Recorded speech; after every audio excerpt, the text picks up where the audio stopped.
I think before I go on to my brief presentation, I'd like to maybe respond to the questions raised earlier on the digital nomad that Kun Patrice mentioned. Actually, we have been receiving a lot of inquiries about digital nomads. I think there is a different understanding about the same terminology. When we say nomads, and under the Smart Visa and LTR, we do not cover freelancers. That means people who don't have employers. Just for the sake of there have been some legal uncertainties. For example, a freelancer, a digital freelancer works in Thailand. Is it required that he or she gets a foreign business license? Because he or she is actually running a business in Thailand. We have asked the Ministry of Commerce about this case quite some time ago, because several years ago we had the idea of extending the Smart Visa to cover digital freelancers. And then after we found out a number of legal uncertainties, we have abandoned the idea. Simply because we don't want to be in a situation where people got visa properly but violates other laws. That would be a disaster if we did that. The problem is the Foreign Business Act does cover individuals. But as far as we know, so far, a foreign business license has never been granted to an individual. Although by law, if you are a digital nomad, if you are a freelancer, you need to get a foreign business license, even as an individual. That is our understanding. Maybe the legal committee within the FTCC would perhaps shed some light, because I'm not a lawyer, but this is the understanding that we have received from the Ministry of Commerce. Also, the taxation issue. What's going to happen if a freelancer stay in Thailand for more than 180 days? Obviously, he has to pay taxes. He or she has to pay personal income taxes, whether it be a personal income tax or it becomes a corporate income tax, because that person must get a foreign business license. So it becomes a business or becomes just a person. And also the work permit, because that person doesn't have any employer in Thailand. Can he or she get a work permit? So all these three issues, we don't have a definite answer. So we don't want to jump into an unknown territory that may cause problems later on. Okay, so that's why we don't cover freelancers under either scheme. None of the schemes that we have would cover freelancers. In the future, if we can find solutions, we can find legal certainties.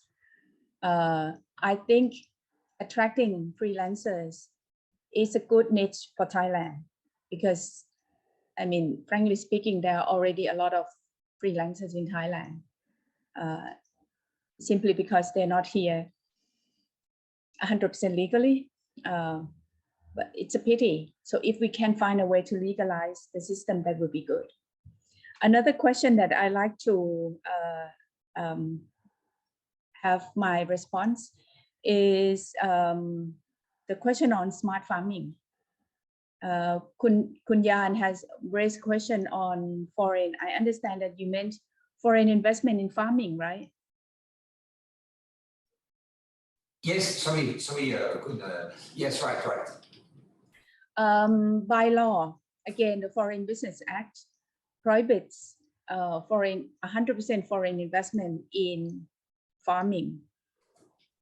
And the BOI does not have any legal right to waive that. That is a problem. So even if foreign companies, let's say a French companies would like to undertake a smart farm in Thailand, and you don't have 51% Thai partner, you cannot do it unless you apply for a foreign business license from the Ministry of Commerce. And since it is in the list 1, I cannot recollect whether there has been anyone who is granted a license so far. So that's why even if one day we open a new category called smart farming or smart farm, we still need to require 51% Thai ownership, even under the BOI promotion scheme, because in the law, in the Foreign Business Act, they only grant the BOI the right to waiver restrictions for businesses in list 2 and list 3 only, not list 1. Smart farming is in list 1, so we cannot touch. Smart farming service is in list 3, so we can allow 100% foreign ownership. So that's the whole story. That's a limitation, the legal limitation that we have. So if a French company would like to engage in smart farming service, that means you don't run a farm, you don't operate a farm, but you provide smart farming services to farmers, to cooperatives, to other companies that run farms, that's okay. You can own 100% and you can get BOI, you can apply for BOI promotion. So thank you very much, Khun Tunjai. In fact, we are the JV we have with Thai Food in the genetic farm that I said we invested 26 million euros. We are BOI for this farm. There is no problem. We just wanted, for the software that we have developed in France, we just wanted to invest a little bit in Thailand too, and be BOI. I have understood how it is possible. Thank you very much for all your explanation. Yeah, okay.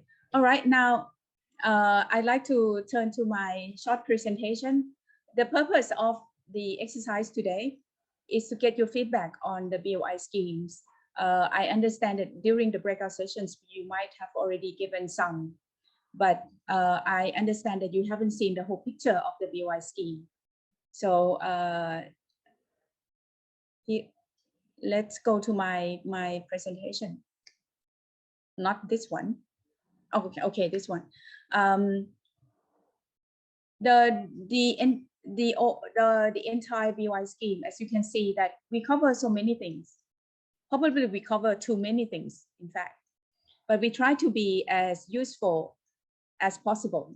So the basic scheme, of course, the incentives will be granted based on the products or the services that you would be producing or you'll be providing. Different activities may be entitled to different degrees of tax incentives. Some activities may not be eligible for any corporate income tax exemption, but still entitled to some exemption of import duties on machinery, on raw materials for export, etc. And non-tax incentives. Non-tax incentives are a standard package given to every BOI promoted project, regardless of what you do. As long as you are BOI promoted, you would get the standard non-tax incentives, because we see this scheme as a facilitation. Okay, and then we also have technology-based approach, and we focus on 4 technologies. For this category, we are very extremely generous. We provide 10 years tax holidays. But of course, you have to come up with some new technology, not just applying the technology, but you have to come up with something new. So it's a little bit tough. And then on top of the basic scheme that I mentioned, you could have additional tax incentives if you do certain things. For example, we have the merit-based. All the things that we put under the merit-based schemes are the things that we think companies should undertake. for the benefits of yourselves and also for the benefits of the country. For example, your R&D. Certainly, we focus on encouraging companies to undertake R&D. Thailand's R&D expenditures are still quite low. I think currently it stood at about 1.5% of our GDP. As compared to our neighboring countries like Malaysia, Singapore, we are far behind.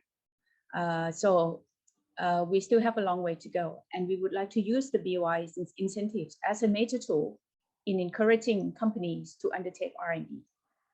To support academic or research institutions or the fund at the NSTDA, that also part of the merits. Let's say you give donations to drug or vaccine development projects undertaken or implemented by public universities or public research institutions, that would be counted as merit as well. IP licensing fees, let's say you buy IPs from our local research institutions. There have been a lot of IPs established by our research institutions. I think the idea is that we try to encourage commercialization of all these IPs. Advanced tech training, that would be part of the merit as well. Development of local suppliers. When we say local suppliers, we mean suppliers that have more than at least 51% Thai ownership. You undertake product or packaging designs, or even you provide apprenticeship. That would be counted as merit. If you do it, you have a chance of getting additional incentives. On top of that, we also have the area-based scheme. Like if you're in the EEC, you can get additional tax incentives. You're in SEZ, in the border area, you get far better tax incentives. You know, you could do some simple things, rather simple industries. You still can have a chance to get 8 years tax holidays. It's the area that the government has additional, I would say, geopolitics motive to drive people to go into those areas. Southern border provinces, for the same reason, you get very, very good tax incentives. Or 20 provinces with lowest income in the country, per capita income, or inside industrial estates or so on, or inside in the science park, food innopolis, or some special areas that we have identified, which also include medical innovation district. All these are area-based. Different areas may be entitled to different degrees of tax incentives. And last but not least, agenda-based. From time to time, we may have some specific agenda that we would like to follow. Like, for example, we have been facing COVID for 2 years, and it's time to go for post-COVID recovery. And we would like to stimulate investment. So we offer special incentive scheme for companies that take fast actions to invest. That means if you manage to invest at least 1 billion baht of investment within 12 months after getting a BOI certificate, on top of your basic scheme, you can get another 5 years of 50% tax reduction. Simple as that. Just invest fast, a lot and fast, then you get additional years of tax holiday, tax incentives. SMEs, we also always maintain a special scheme for Thai SMEs. Also on grassroots economy, we try to convince BOI or non-BOI companies to help out people who are more disadvantaged. For example, village enterprises, local authorities, to improve their competitiveness in terms of whether their production capability, their marketing capability, or even water resource management. Special measure for encouraging companies to be listed on stock market, and also our well-known special measures for efficiency or productivity enhancement. which is becoming a major, almost like a mainstream measure at the moment, because a lot of companies are applying for productivity enhancement scheme, because it is perfectly in line with the new global trends, that is, whether it be sustainability, decarbonization, and industry 4.0, etc., automation. So these are the schemes that we are running at the moment. As you can see, that we try to answer a lot of questions, a lot of policy objectives if we can. So our policy measures might spread quite widely, but we try, although we try to be more focused. Our focus, when we came out with our new policy back 6 or 7 years ago, we tried to be more focused, as we would like to go for Thailand 4.0. That means we would like to focus on industries that have more technology content. But in reality, we still need to maintain or to keep existing industries growing. We cannot, abandon them. But our challenge is how to make them better, how to improve them, how to keep them competitive. I think that's a big agenda for the BOI. So that's why we still maintain quite a lot of measures that go almost practically every aspect, every corner. So that's the BOI in a snapshot, very short. I hope I cover everything. So now I would like to open the floors for any comments that you would have on our existing schemes. As we are revising, we're in the process of revising the existing scheme. We've been using this scheme for like 7 years now.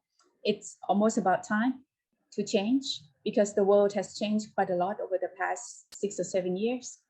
And we need to be, we need to remain competitive. We need to be able to compete with other countries. So your feedback would be very, very valuable for us.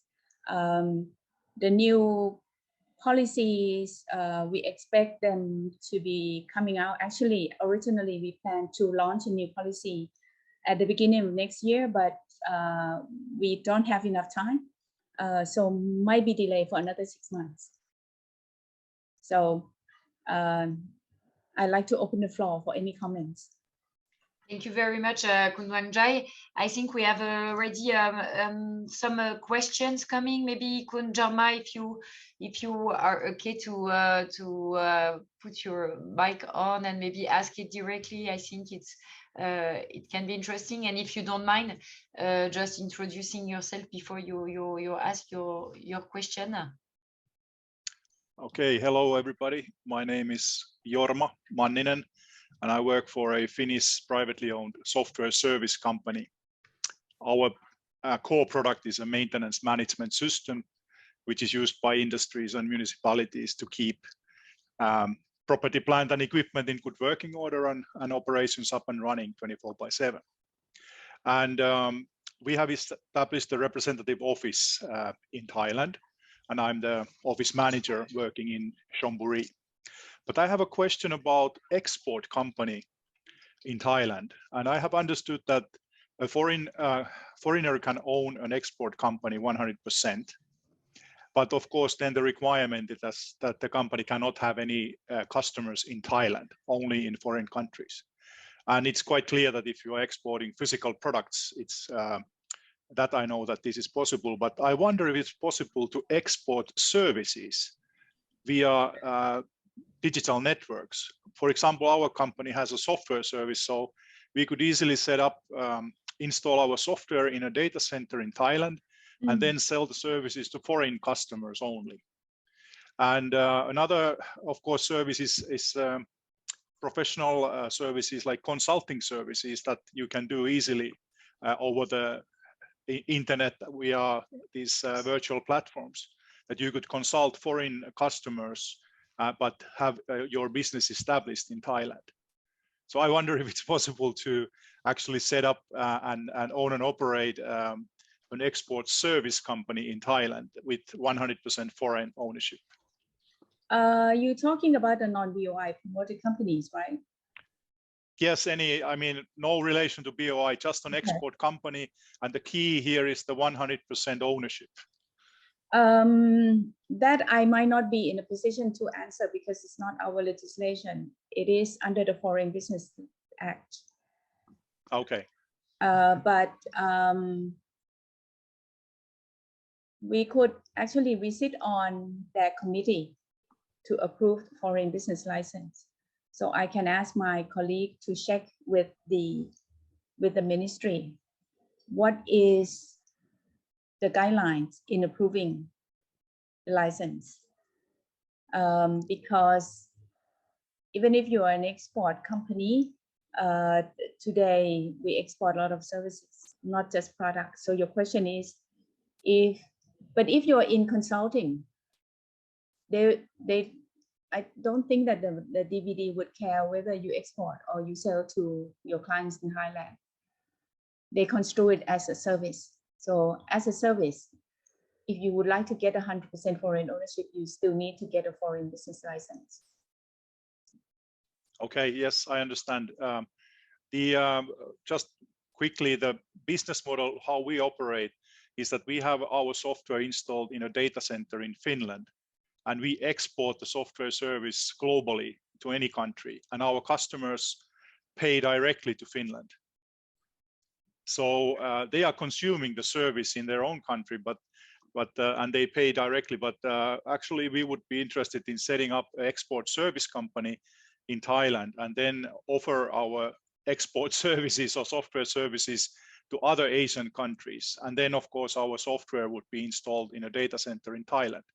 And this is my question, is it possible to run this kind of business with 100% foreign ownership? But anyway, but the software is developed where, in Finland or in Thailand? Of course, the software has been developed in Finland already, so it's an existing software service. So it's going to be tracking. It's not because when it comes to product, you don't simply import product and then export product, right? But this is, you simply import software, you install it in data center, and then that would be and then our customers would be in foreign countries, so the income would come from foreign countries and foreign customers to Thailand. That's just an idea. I don't mean that we would do it with the existing software. We might develop a new software, a new software service, but the idea would be that if the software is installed on a data center in Thailand, but the customers are only foreign customers, then the question is that can it be an export service company with 100% full ownership without any BOI promotion or anything like that?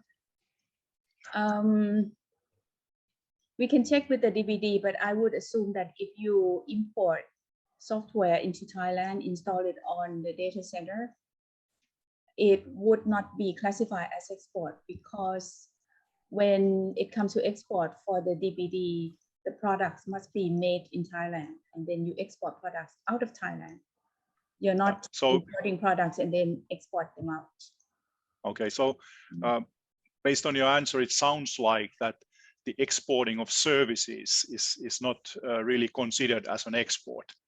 If the services developed in Thailand, let's say software is developed in Thailand and then you export, that might be construed as an export, but not I mean, what you're doing is re-exporting the imported software.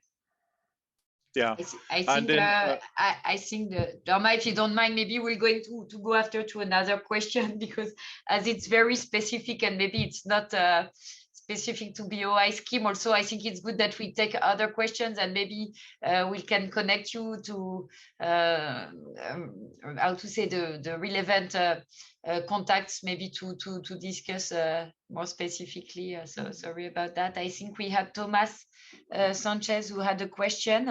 Thomas, can I let you? Thank you, Justine. Good morning, everyone. Good morning, Kun Duangjai. Good to see you again. Nice to have your presentation again. I was lucky enough to be in the room with Kun Oratai from the BOI, and she was explaining the incentive for the smart farming industry, and that was very fruitful, very interesting. I have one question. I'm not sure if you can address it today, but what we understood this morning from the presentation is that the schemes will be reviewed because they are being used for 7 years and things are changing, and it's probably the right time to review it. I understood as well that there might be 2 limitations or 2 things to improve. The first one will be the FBA, the Foreign Business Act, that actually segment the scope of people that you could convince, right? So you cannot really address all the sectors for foreign direct investment. So for instance, actually agriculture is one, right, is one of the limitations. And the second one, I think we have discussed that in the past, is a non-tax incentives that the BOI could provide. If you remember, there is some help as a facilitator that the BOI could bring to BOI promoted company that could help. How positive are you on these 2 topics? Do you think the FBA could be reviewed and for you enlarging your scope, and that the non-tax incentive, I know it's a lawmaker's decision, right? It's not really a BOI decision, and that the non-tax incentive could be as well reviewed or improved? On FBA improvement, I think it is, the ball is not in the BOI's court. Although we have proposed some items for liberalization, we did propose to the Ministry of Commerce. We proposed, I think, 4 or 5 items. For example, digital activities, like software development, agriculture, when it comes to modern agriculture. I give you an example, alternative protein. If a French company would like to invest in a facility that would make alternative protein, let's say from worms or flies, you need to start the process from the very beginning. That means you need to do farming of these insects in order to harvest their eggs or their worms to extract protein. At the moment, when companies apply for BOI promotion, companies would have to separate the activities. For insect farm, they need to have at least 51% Thai ownership. For extracting protein from worms or larvae of the insects or the flies, they can be 100% foreign owned, which is certainly not very convenient. So we have asked the ministry to consider different interpretation of the term livestock that should not include insects, flies, or whatever. That they're not cattle, they're not poultry, traditional livestock. So that's one thing that we asked. We haven't received any news. Actually, we asked a couple of times, and the answer that came back was no. It is still in list 1. Okay. Another item that we propose is subcontracting, because the ministry still sees subcontracting as a service. They say you produce some products for one particular company only. They see it as a service. It's like you are a dressmaker, not a garment factory, but you're simply a dressmaker. So it's a service. You still need to get a foreign business license. Or if you get BOI promotion, you still need to get a foreign business certificate. And a lot of companies are not aware of that. They thought that they run a factory, so they are in manufacturing. They don't need to apply for anything. And we always see this kind of project as manufacturing, not as service. It doesn't matter how many clients they have. So we ask for new interpretation of the term subcontracting, because when you look at a company, they literally own and run a factory, not a service company. Okay. Other thing else I cannot remember. We proposed some items, but none of the items have been successful yet. Sorry about that, but we keep trying. The non-tax incentives, what do you mean by that? Expand the non-tax incentives? You mean to give everyone non-tax incentives? No, not exactly. Maybe Justine will circulate a little document we have prepared. But you remember, for instance, for people being in the food industry, for instance, there are some other limitations that only tax or corporate incentive, corporate tax that could be involved. So we were referring to the FDA, to the Custom Department, to the DLD. I mean, the one that you already mentioned, and sometimes can be I cannot say that. A bit difficult to manage from a foreign or from a distant point of view. And this could create actually an incentive if the BOI could support some of this process for foreign investors to invest in Thailand. We already had this discussion during the last presentation, the lunch presentation that you had. And I think, Justine, there is a document that will be circulated to the BOI team, right, about that, just to mention some, and then maybe a few improvement that could be contemplated. I think this issue, it's not incentives. Incentives that mean we definitely grant them, but this is more of the BOI's role as a coordinator to help liaise between investors and relevant authorities. It is already the role that we have been taking since the beginning, since day one of the BOI. But the success rate is a challenge because the authorities have 100% right to maintain their own interpretation. What we do is, I think the success rate is more in terms of speeding up the process. Some companies may complain that they haven't got the FDA license yet. They've been waiting for the audit for a long time. So then we would talk to the FDA, asking them to send a team to speed up the audit so that they could grant a license, that kind of thing. So it depends. Some issues we might be successful. Like, for example, some companies, they want to do R&D, they need to bring in samples from overseas. And they need to get, let's say, if it's an animal feed company or pet food company, they need to bring samples from their competitors. But the FDA would require a certificate of free sale, which they don't have. So it's kind of chicken and egg. It makes it impossible for companies to operate their business. We would act as a coordinator for them. So we would send the issue.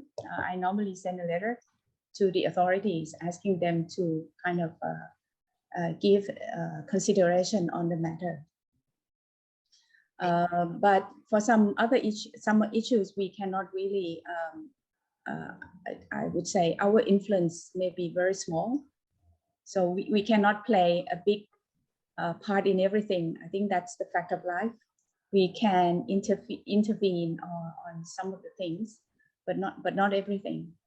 I think the issue that you mentioned, like the pricing policies, that is tough, I have to say, particularly in a situation like this. But in general, this is already the role that we take as part of the kind of like a help desk for companies. Actually, not only for BOI promoted companies, even for non-BOI promoted companies, if we think that the issues are relevant. Thank you very much for that.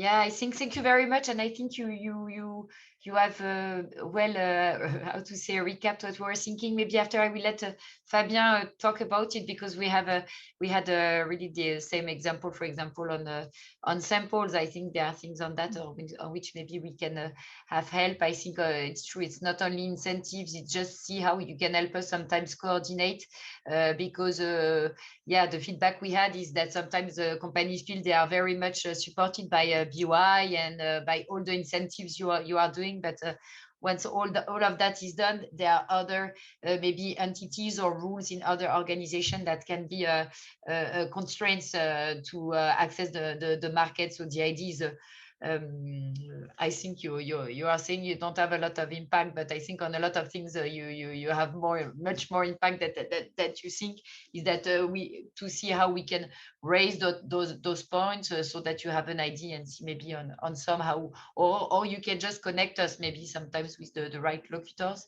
Maybe Fabien, if you want to comment also on that, maybe you can introduce yourself and your company. Yes, so I am Fabien Marron. I work for a company called Eridan. We are in Thailand for 30 years plus, and we do import-export of Thai food to Europe, basically. We help also many French companies to set up in Thailand. I'm not sure who's here today, but yeah. So we understand these different problems they can have. And also in our daily business, we can see some small issue. I think compared to what we discussed about investment, it's like small issue. Like samples, it's a bit sometimes difficult to receive sample if it's under specific categories.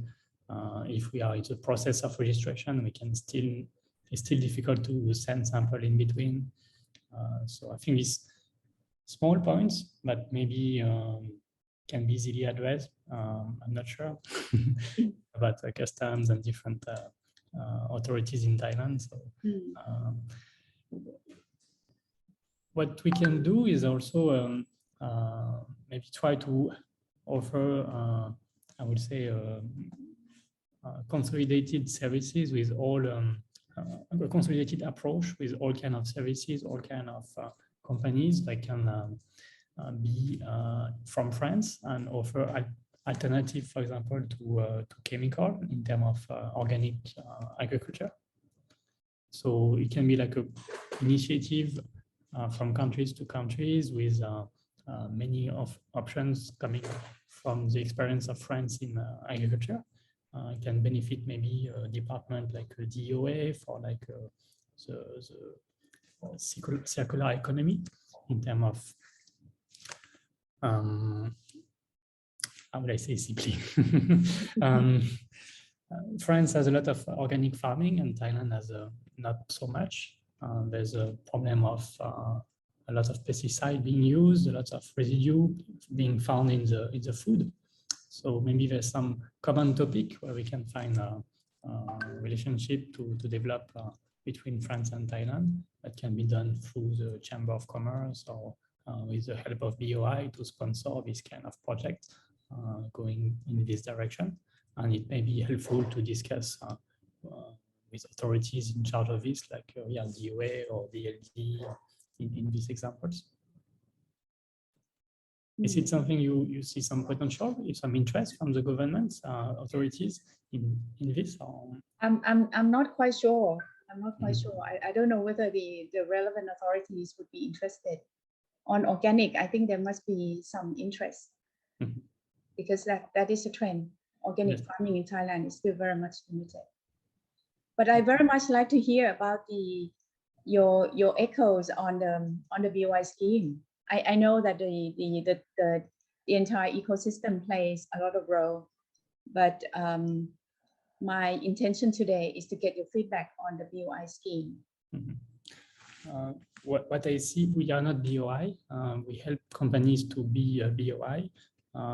They are quite happy with the direct advantage they get.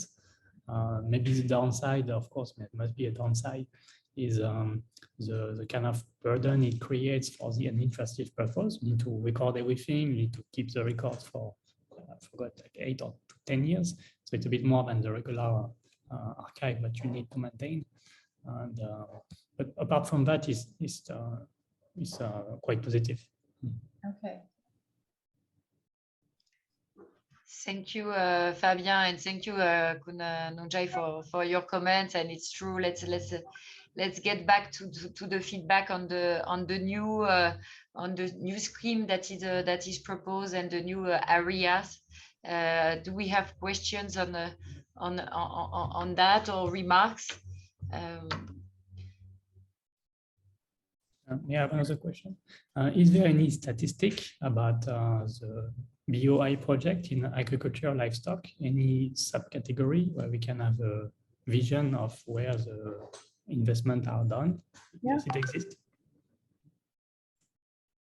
Is it available for public or for us? Yes. I think the stats that we publish do not have breakdowns. Let's say we have altogether 8 categories, 8 general BOI categories. First category, agriculture, agro-processing, etc. But if you would like to dig deeper into some specific segments or some specific industries, you can check from our website. It's called BOI Promoted Database. Okay. Thank you.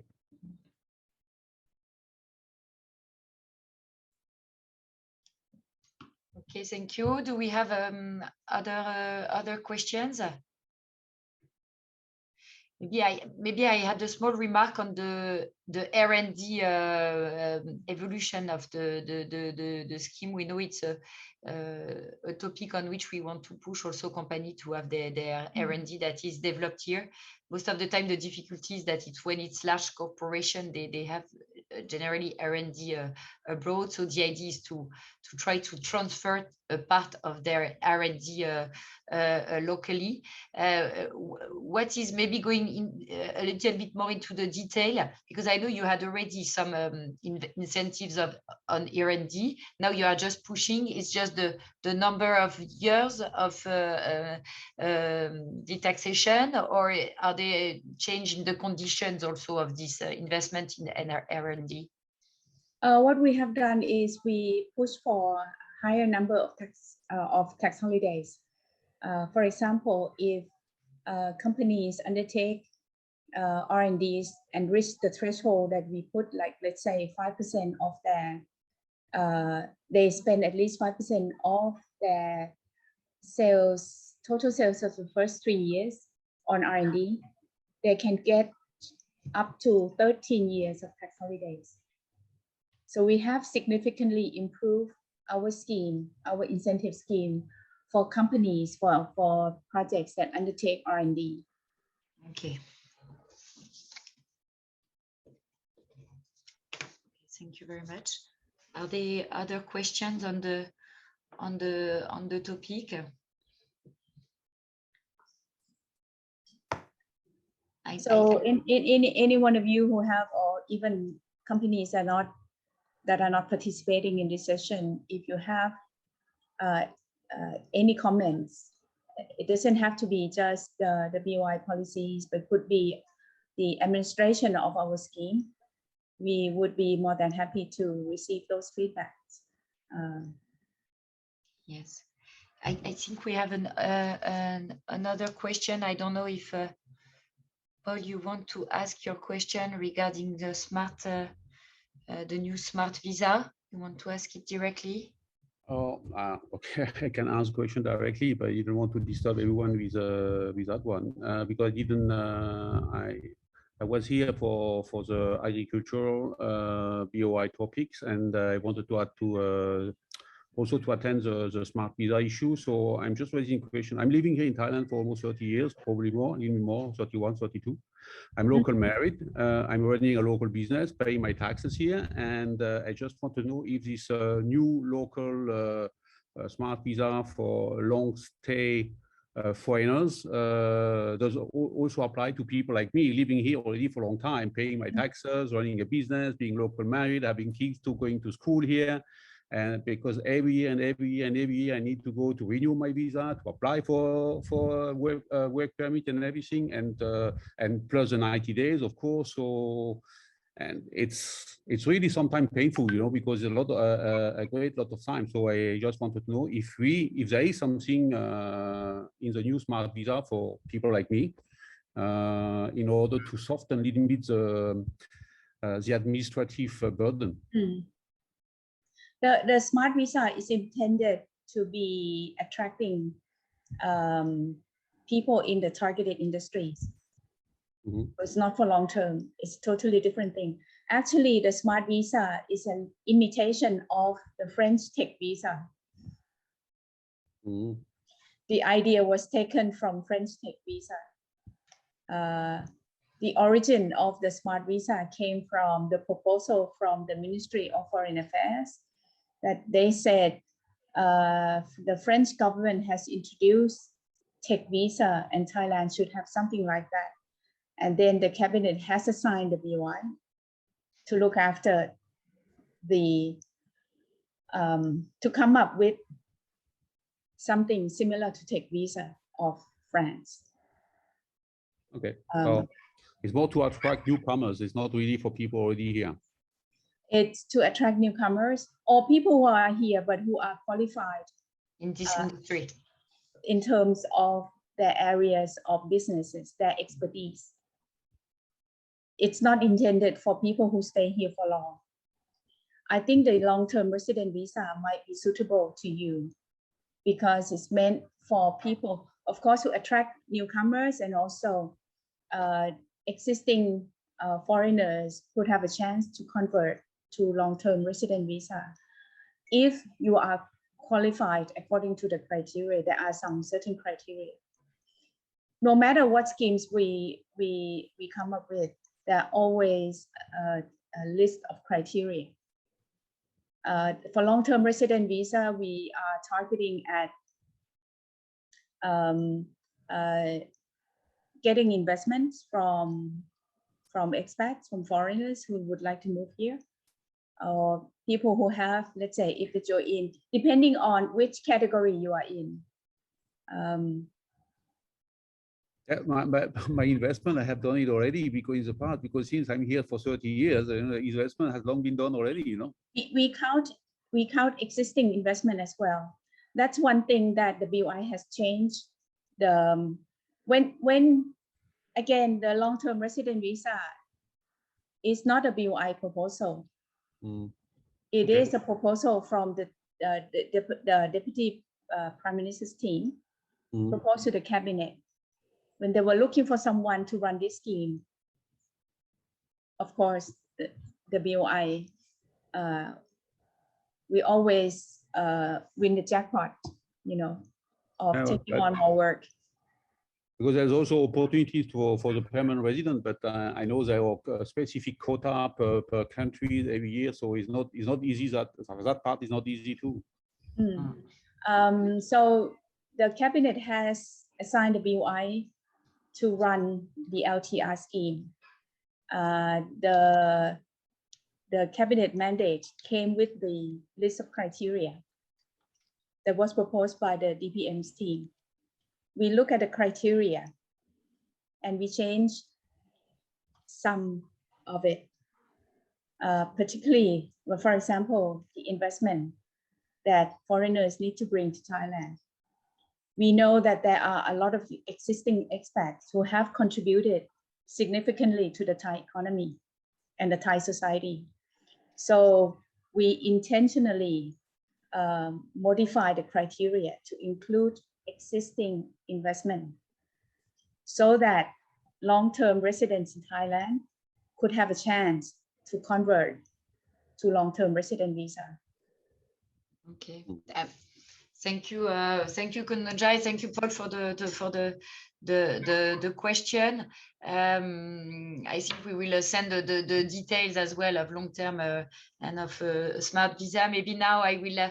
I thank you very much, and I will let the floor to Patrice Picheda, the president of the Franco-Thai, who will resume the session. We'll recap. Thank you. Yeah. Well, thank you, everyone. Thanks for all the participants and all the questions. A very big thank you to our first three speakers during the workshop, Kun Oratai, Kun Kantarot, and Kun Sirapun. And of course, a very special thank you to you, Kun Wangjai, to be here always for us. It's always very interesting to know about the new scheme. But maybe we ask a difficult question sometimes, but it's because we're very interested in what you're proposing. And we really appreciate as well that the BOI is always here to be able to reply questions from other departments who don't answer questions sometimes. So I know it's not easy for you. And that's why we really appreciate that you are taking responsibility of telling us frankly what it is and being open. I think there's a lot of interesting things. For the ones who could not attend the workshops, obviously you will get the PowerPoint. I'm not sure they have video, but Justine will check that. But we also are here to relay questions. If you have questions and you can contact the officers directly as well, obviously. Yeah. But you can also we can also relay questions if you have any. Thanks a lot for the nice turnout, everyone. And again, thanks so much to the BOI for being always here for supporting us and informing us. Justine, do you want to say something? Yes, maybe just 2 remarks. So we will have the videos of the workshop. So if people want to have a look, and maybe another remark for BOI, what would be interesting for us, we will share in our newsletter with our members, and also maybe a bit more wider the new incentives, and maybe ask for more feedback and more returns if they have to follow up on this discussion, and to have more feedback on those. So thank you very much again for your availability and your time, and thank you to all the participants, and have a great day. Thank you. Thank you, and thank you very much for your participation today, and we very much look forward to our closer cooperation with the Franco-Thai Chamber of Commerce. Thank you very much, Kunjai. Sawadee. Yeah. Okay. Bye bye. Bye bye. Au revoir. Au revoir.